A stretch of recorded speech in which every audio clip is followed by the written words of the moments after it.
Hi friends, ഇത് കുറേ നാൾ മുമ്പ് എടുത്തൊരു വീഡിയോ ആണ്. മഞ്ഞൾ പറിച്ച് ഒരുക്കുന്ന ഒരു വീഡിയോ. കുറേ നാളായി ഇത് എടുത്തിട്ടേ. അത് മഞ്ഞൾ പറിച്ച് പുഴുങ്ങി ഉണങ്ങി പൊടിച്ചെടുക്കുന്ന വരെയുള്ള വീഡിയോ ഇതുണ്ട്. അപ്പോൾ അത് കുറേ നാൾ കൊണ്ട് ഇത് ഇടാൻ പറ്റുള്ളായിരുന്നു. അന്ന് മഞ്ഞൾ ഇങ്ങനെ പറിച്ചിട്ടിരിക്കുമായിരുന്നേ.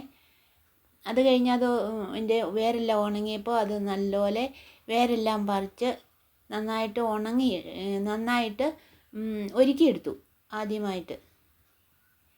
അത് കഴിഞ്ഞ് ഇതുണ്ട്, ഇത്രയും ഒരു കൊട്ട മഞ്ഞളുണ്ടായിരുന്നു. വലിയ കഷ്ണങ്ങളൊക്കെ കീറിയിട്ടു. അങ്ങനെ ഒരു കൊട്ട മഞ്ഞൾ ഒരുക്കിയെടുത്തു. അതിന് ശേഷം അത് പുഴുങ്ങിയെടുത്തു കേട്ടോ. തീയെ വെച്ച് കുറച്ച് വെള്ളം ഒഴിച്ചാൽ മതി മഞ്ഞൾ പുഴുങ്ങുമ്പോഴേ. നിങ്ങൾക്ക് വെള്ളം ഒഴിക്കേണ്ട കാര്യമില്ല, ആവി കൊണ്ടാണ് ഇത് വേകുന്നത്. പിന്നെ ഇപ്പോൾ മഞ്ഞൾ നന്നായിട്ട് വെന്ത് വന്നിട്ടുണ്ട് കേട്ടോ. തീയെല്ലാം കെട്ടു, നന്നായിട്ട് വെന്ത് വന്നിട്ടുണ്ടേ. ഒരു കഷ്ണം എടുത്തിങ്ങനെ ഞെക്കി നോക്കുമ്പോൾ നല്ലപോലെ ഞെക്ക് കൊള്ളുവാണെങ്കിൽ വെന്ത് വന്നാണ് അതിൻ്റെ അർത്ഥം. അതിനുശേഷം ഇത് വെയിലത്തിട്ട് ഉണങ്ങിയെടുത്തു കേട്ടോ. വെയിലത്തിട്ട് ഉണങ്ങിയെടുത്ത വീഡിയോ ആണിതേ. അപ്പോൾ ഞാൻ അവിടുത്തെ ആ പ്രകൃതി ഭംഗിയും കൂടെ കുറച്ചൊന്ന് ഷൂട്ട് ചെയ്തായിരുന്നേ. കുറച്ചേ എടുത്തുള്ളൂ കേട്ടോ. ഒരു 3-4 ദിവസത്തെ നല്ല വെയിൽ കൊണ്ടപ്പോഴേക്കും മഞ്ഞൾ ഉണങ്ങി. എന്നിട്ട് ഇത് ഒരു കൊട്ട ഉണ്ടായിരുന്നു പച്ചയായിട്ട്. ഉണങ്ങിയപ്പോൾ ഇത്രയേ ഉള്ളൂ കേട്ടോ. അപ്പോൾ ഉണങ്ങിയപ്പോൾ ഇത്രയായിട്ട് കുറഞ്ഞു. എല്ലാ സാധനം അങ്ങനെയാണല്ലോ, ഉണങ്ങും കുറയും. ഇനി ഇത് പൊടിപ്പിച്ചുകൊണ്ട് വരണം. അത് ഞങ്ങളിത് കൂടിനകത്തേക്ക് മാറ്റി ഇട്ട് പൊടിപ്പിക്കാനായിട്ട് കൊണ്ടുപോയി. ഉണങ്ങിക്കഴിയുമ്പോൾ ഇതൊരു പായയിലിട്ട് നന്നായിട്ട് അങ്ങോട്ട് തൂക്കണം. അന്നേരം ഇതിൻ്റെ ഈ തൊലിയും പൊടിയും എല്ലാം അങ്ങ് പൊക്കോളുവേ.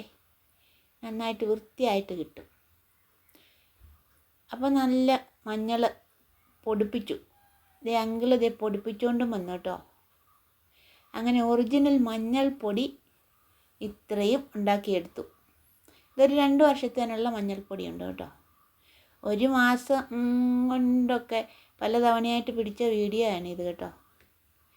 അങ്ങനെ ഇത്രയും മഞ്ഞൾപ്പൊടി. മഞ്ഞളിന് ഒരുപാട് ഗുണമുള്ള ഒരു വസ്തുവാണ് മഞ്ഞളെന്ന് പറയുന്നത്. രോഗങ്ങൾക്കും സൗന്ദര്യത്തിനും എല്ലാത്തിനും നല്ലൊരു ആണ് ഈ മഞ്ഞളെ.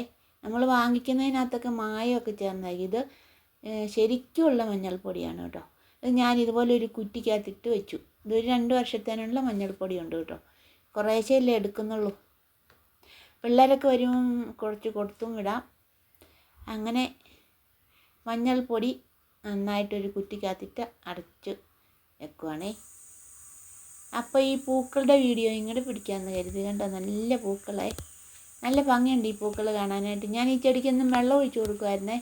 അതുകൊണ്ട് ഇതിൽ നല്ല പൂവുണ്ടായിട്ടുണ്ട് കേട്ടോ. എനിക്ക് വലിയ ഇഷ്ടമായി ഈ ചെടിയുടെ പൂവ്. അപ്പോൾ എൻ്റെ യൂട്യൂബ് ചാനൽ എല്ലാവരും സബ്സ്ക്രൈബ് ചെയ്ത് സഹായിക്കണേ. അതുപോലെ എൻ്റെ വീഡിയോകളൊക്കെ ഒന്ന് ലൈക്ക് ചെയ്യണം. നല്ല നല്ല അഭിപ്രായങ്ങൾ ഇടണം. അപ്പോൾ നമുക്ക് അടുത്ത വീഡിയോയിൽ കാണാം. എല്ലാവർക്കും ബൈ.